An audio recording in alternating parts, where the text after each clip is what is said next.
Setelah mengucap 3 kali jemaat silakan berdiri dan kita akan pujian bersama dari nyanyian rohani nomor 3 bait 1 dan 2. Hormat bagi Allah Bapa. Demikian watak jemaat, majelis jemaat mengucapkan terima kasih dan selamat beribadah Tuhan Yesus memberkati kita dalam ibadah ini. Majelis jemaat GPM Larat Kota, Pendeta V. Pati Ketua, Penatua Y. Fredes Sekretaris.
Bapak Ibu jemaat yang dikasihi, dalam ibadah Minggu Sengsara Tuhan Yesus yang kedua ini, kita akan dihibur lewat pembacaan dan pemberitaan firman Tuhan yang terambil dalam kitab kudus Perjanjian Lama, yakni Mazmur pasal 22. Kita baca ayatnya yang ke-20 berakhir pada ayatnya yang ke-25.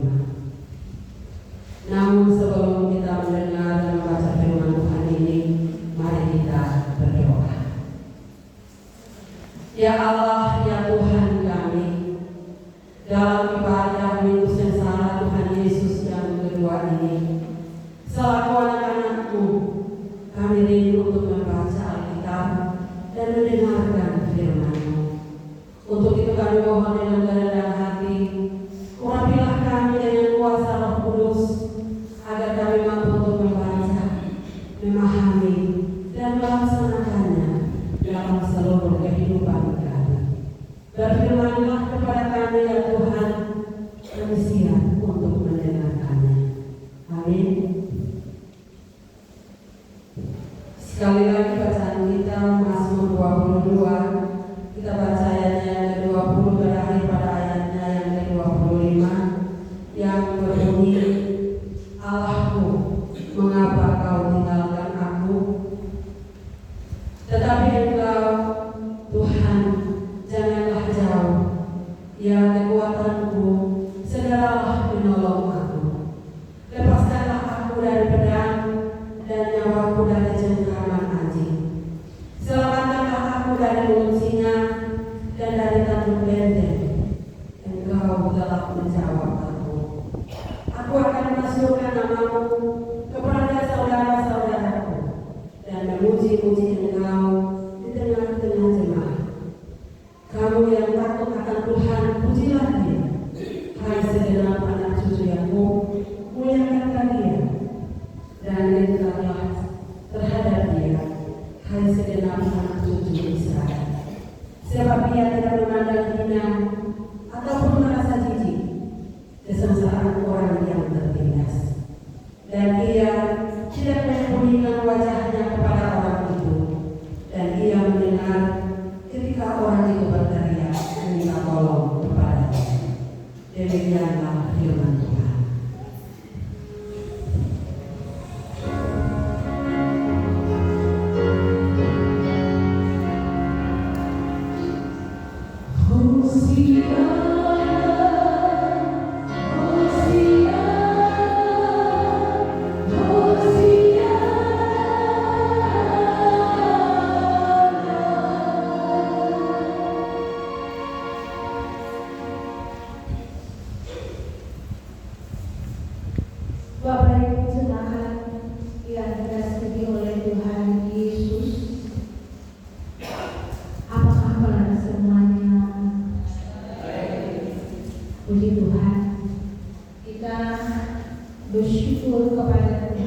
diberi oleh Tuhan Yesus Kristus di masa Paskah ini, kita diajak sebagai umat Tuhan untuk kembali menatap dengan hati yang tulus realita gumulan kita, luka kita, jeritan hati kita, masalah-masalah dan kesulitan kita sebagai umat manusia.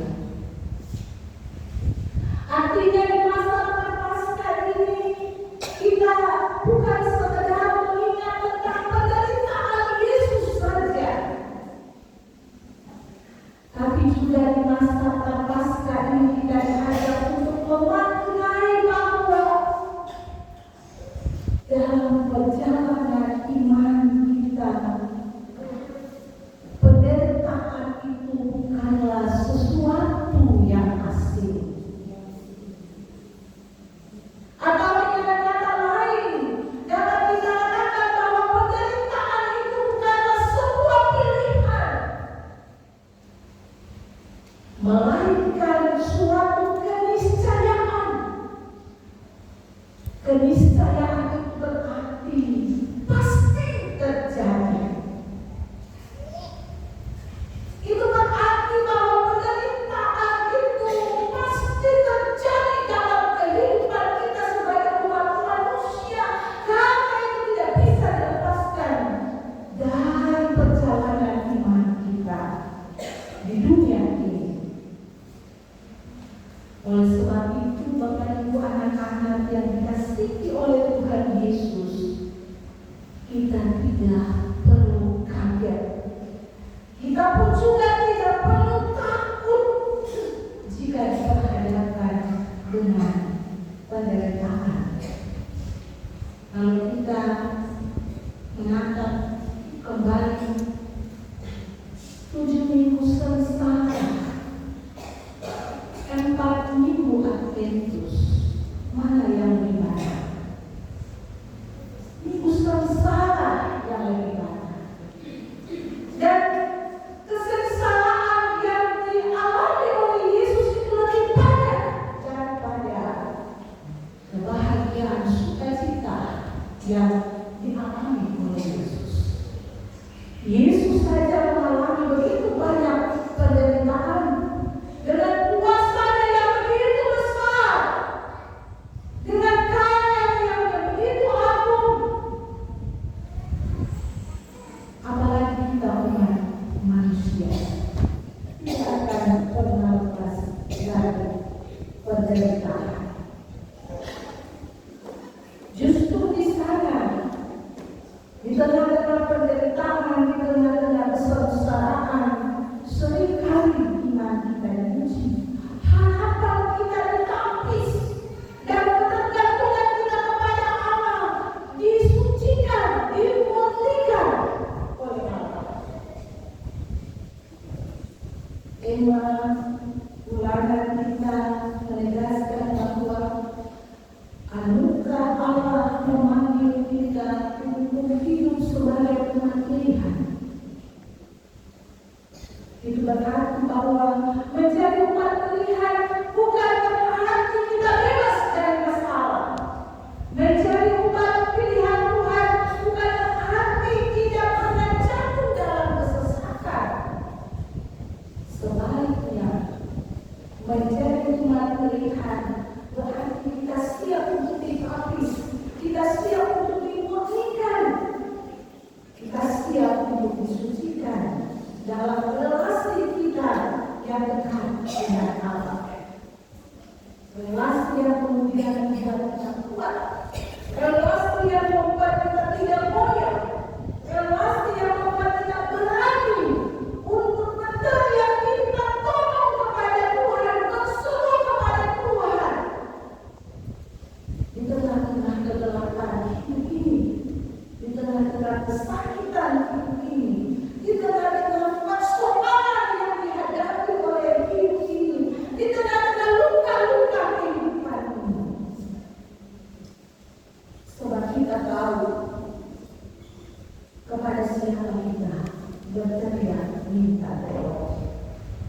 kita meyakini bahwa anugerah Allah itulah yang memberi jaminan kepada kita bahwa seruan kita tidak akan pernah sia-sia.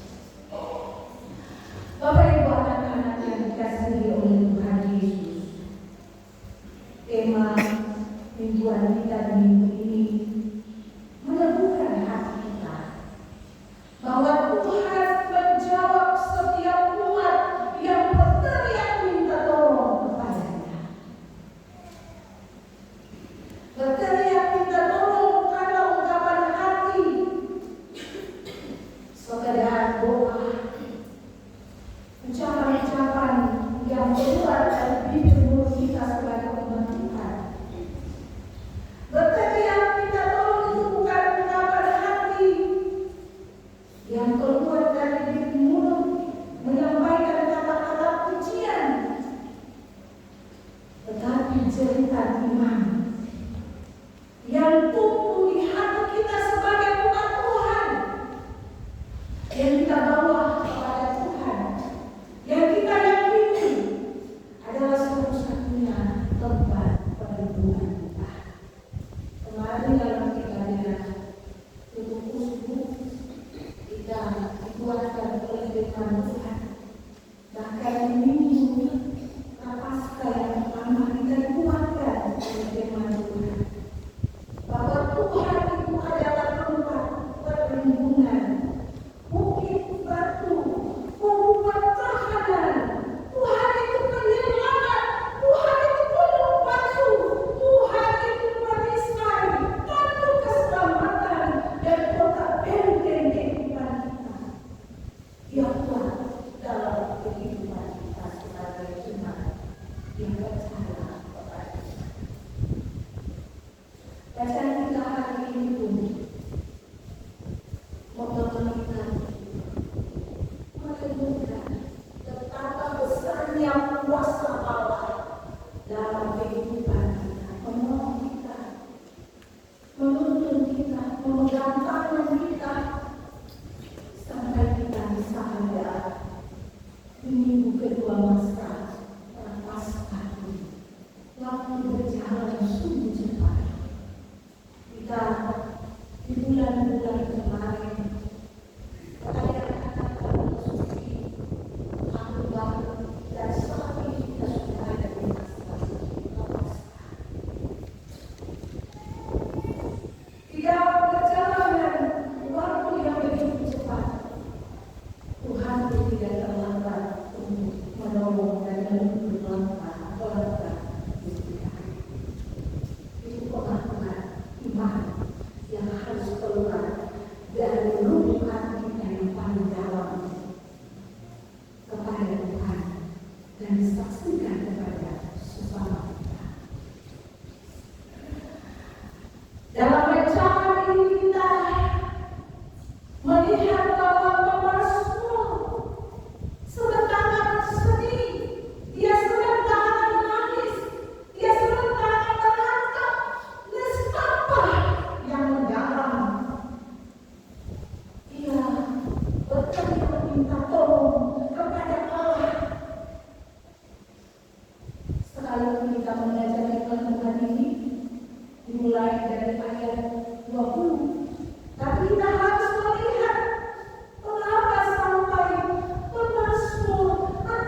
banteng-banteng masang, singa, anjing-anjing.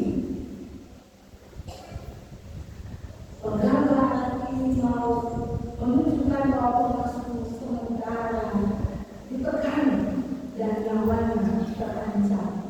Dan karena banyak ancaman di ayat 15 sampai ayat 16, dia mengalami kesakitan. Fisiknya menjadi lemah dan sakit. Dalam ayat 20 sampai ayat 22, pemazmur meminta kepada Tuhan Allah supaya dia dilepaskan dari pedang, dari cengkraman anjing, dari mulut singa, dari patuk banteng.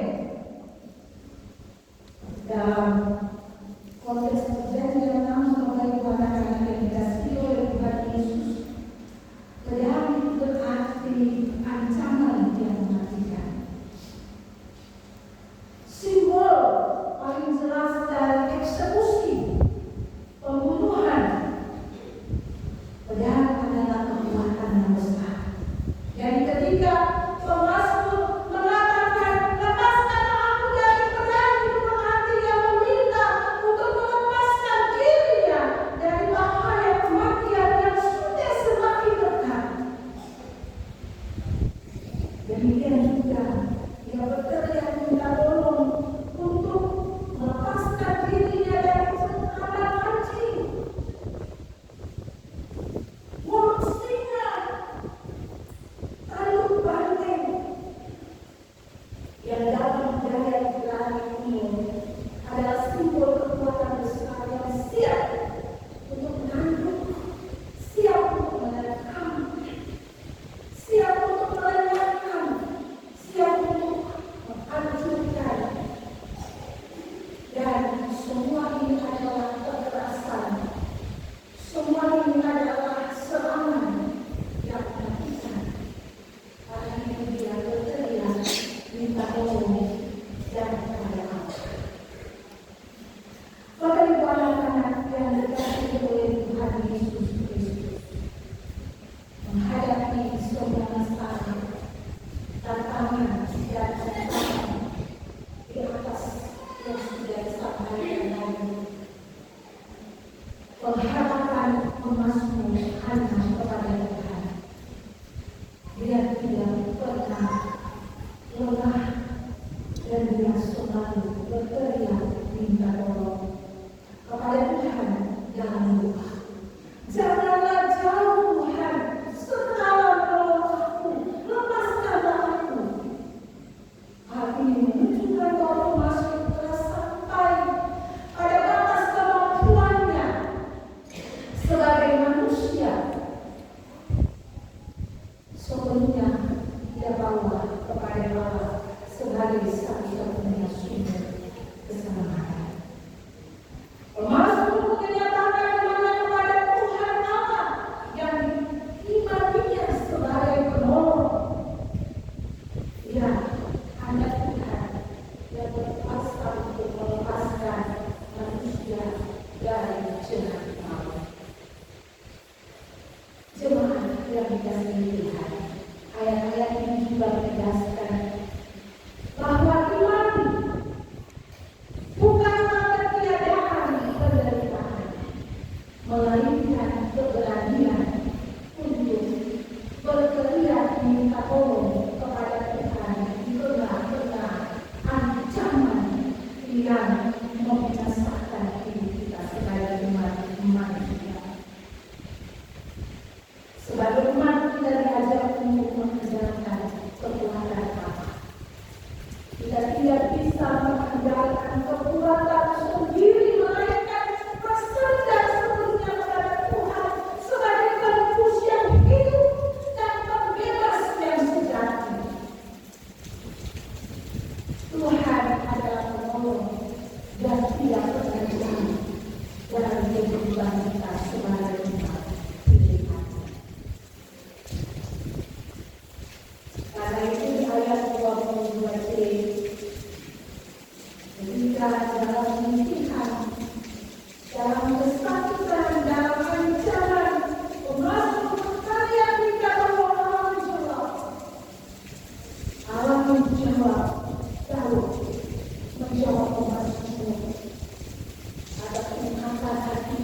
doa-doanya yang disampaikan kepada Allah. Termasuk bilang, engkau telah bersama. Ini menunjukkan bahwa termasuk yang masih nampak menentang, yang masih nampak mau menghancurkan kehidupan yang sebagai umat pilihan Allah.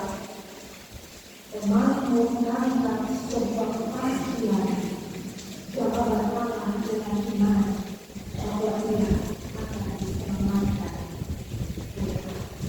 Dan ini juga menjadi kekuatan bagi kita sebagai umat Tuhan.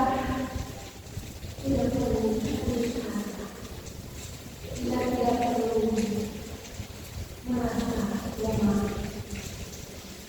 karena Tuhan berkuasa kita. Jika Tuhan ada di samping kita, pasti ada jalan, pasti ada jembatan, pasti ada kekuatan, pasti ada kemenangan. Pada saat kita akan berubah menjadi sebuah kemenangan, dan kita akan tetap berseru, dan kita akan tetap sorak-sorai di dalam Tuhan. Dari 23 sampai ayat 45, termasuk menyampaikan akan bersyukur kepada Tuhan dan menjadi saksi hidup bagi banyak orang.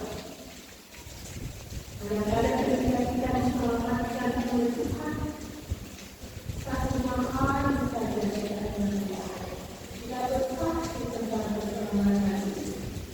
Selanjutnya kita lupa.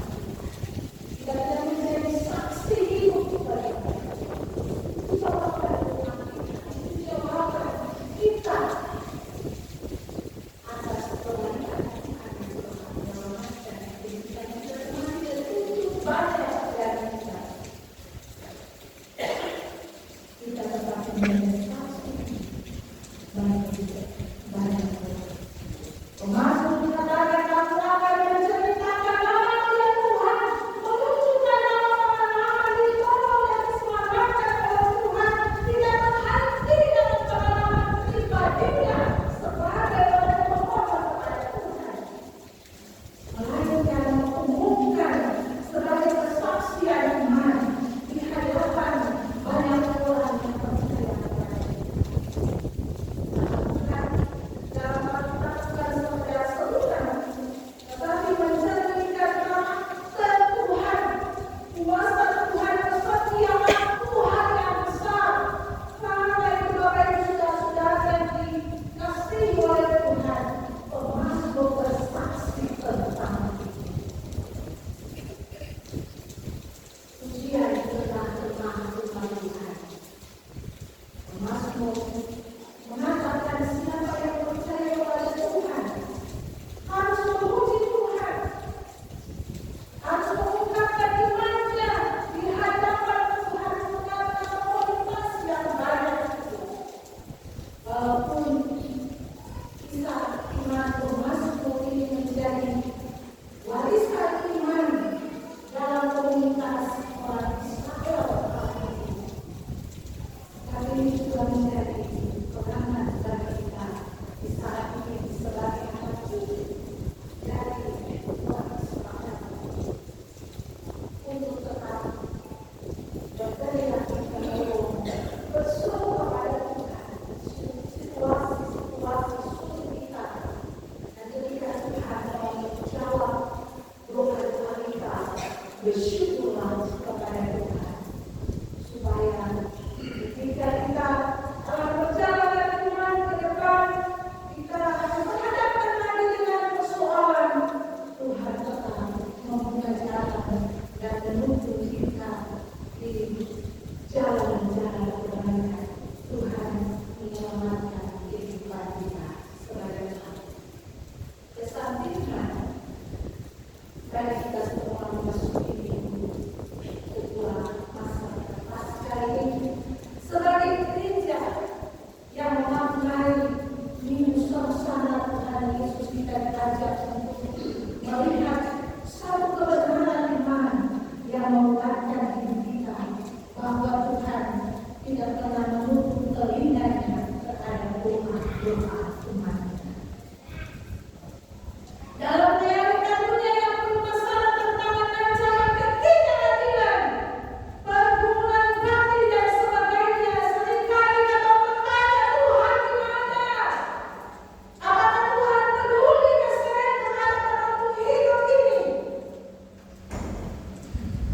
kesaksian iman Mazmur menjadi kesaksian iman bagi kita sebagai umatnya.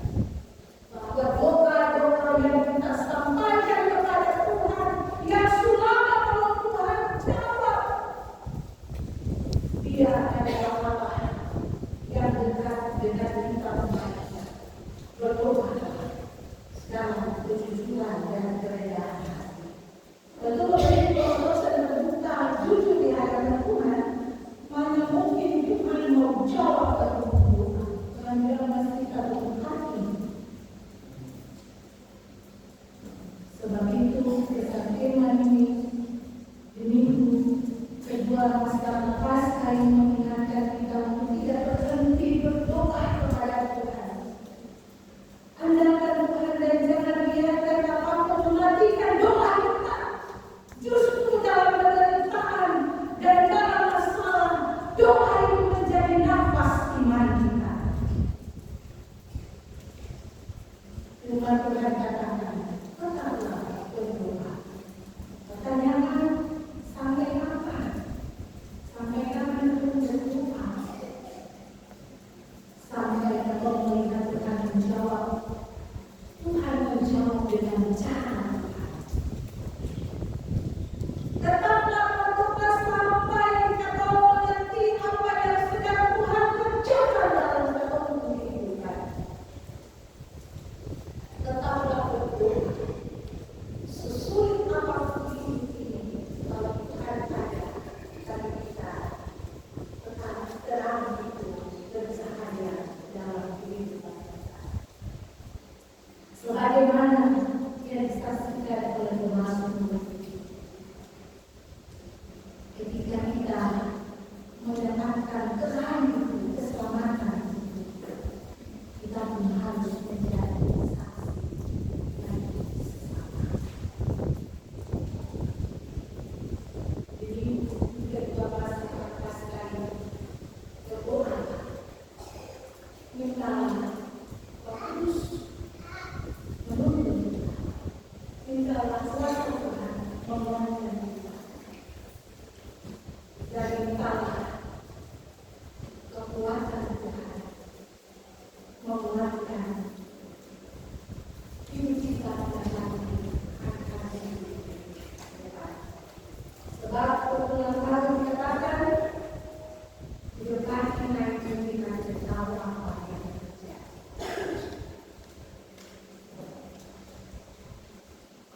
Amsal 3 bilang, jangan bersandar pada pengertian sendiri. Manusia lemah dan terbatas. Tapi di tengah-tengah keterbatasan dan kelemahan itu, ketika kita berteriak minta tolong, bukan kita yang bekerja, tapi Tuhan yang bekerja dalam kehidupan kita. Ingat, ini kita punya kemampuan. Tuhan mendengar semua doa. Selamat menjalani minggu kedua masa Paskah. Tuhan menolong kita sekalian. Amin.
Ya Tuhan, kami telah memberikan seluruh persembahan syukur serta persembahyan di ibadah Prapaskah Minggu Sengsara Tuhan Yesus yang kedua di pagi